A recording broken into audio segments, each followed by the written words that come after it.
आचार्य चाणक्य ने कहा है कि जिस इंसान ने यह समझ लिया कि क्या, कब और कितना बोलना है, तो उस इंसान को सफल होने से कोई रोक नहीं सकता। जिस तरह कमान से निकला हुआ बाण कभी वापस नहीं आता, ठीक उसी तरह मुंह से निकले शब्द कभी वापस नहीं आते। शब्द और भाषा हथियार है और इंसान की कमजोरी भी। सही समय पर सही शब्दों का प्रयोग से इंसान परेशानियों से बच सकता है, लेकिन बिना सोचे समझे बोले गए शब्द इंसान की मुसीबत को बढ़ा देता है। जैसे द्रौपदी का यह बोलना कि अंधे का पुत्र अंधा ही होता है, महाभारत के युद्ध का मुख्य कारण बना था। आज भी लोग अपने जुबान का इस्तेमाल लोगों को नीचा दिखाने और खुद को बड़ा दिखाने के लिए करते हैं, लेकिन जो समझदार और सफल इंसान होते हैं वह अच्छी तरह से जानते हैं कि उन्हें कब और क्या बोलना है। चुप रहने का यह कभी मतलब नहीं है कि आपको पूरे दिन एक शब्द भी नहीं बोलना है या चुपचाप रहना है। मौन रहने का मतलब यह है कि आपको बेवजह शब्दों का उपयोग नहीं करना है। जहाँ ज़रूरत है वहाँ ही बोलना है।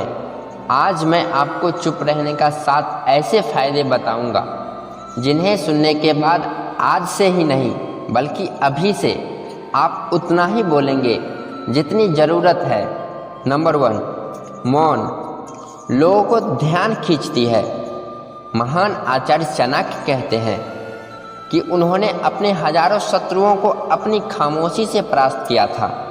वो खामोश रहकर अपने शत्रु के विचारों में उलझाए रखते थे और अपना समय आने पर अपने दुश्मनों को ईंट का जवाब पत्थर से देते थे। नंबर 2, साइलेंस यानी चुप्पी किस तरह लोगों के अटेंशन ग्रैब करती है, यह बात आप उदाहरण से समझ सकते हैं।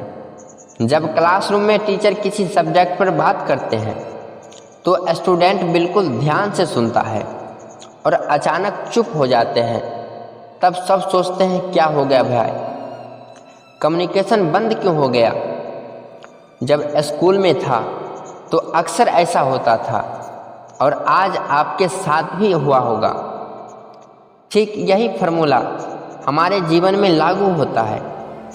जब अपने काम से काम रखते हैं, दूसरे के काम में दखल नहीं देते हैं, ज़रूरत हो तभी बोलते हैं, तो लोगों का ध्यान आपके ऊपर आ जाता है।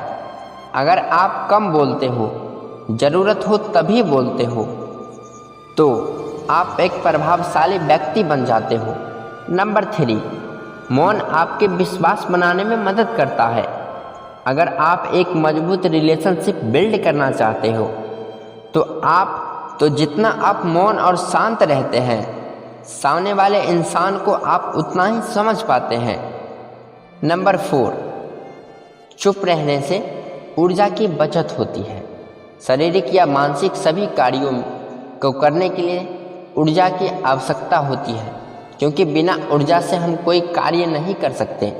यदि आप ज़रूरत से ज़्यादा बोलते हैं तो आपके शरीर में ऊर्जा खत्म हो जाएगी, जिससे आप अपने ज़रूरी कार्यों को नहीं कर पाएंगे। शांत रहने से दिमाग में कार्य क्षमता में वृद्धि होती है। अपने दिमाग की कार्य क्षमता में वृद्धि करने का एक महत्वपूर्ण या आसान तरीका है कि दिन में कुछ समय के लिए चुप या शांत रहना ज़रूरी होता है, क्योंकि चुप रहने से हमारा ब्रेन सेल्स दोबारा जनरेट यानी पुनः जीवित हो जाती है, जिससे दिमाग की कार्य क्षमता में वृद्धि का विकास होता है। चुप रहने से तनाव की मुक्ति होती है।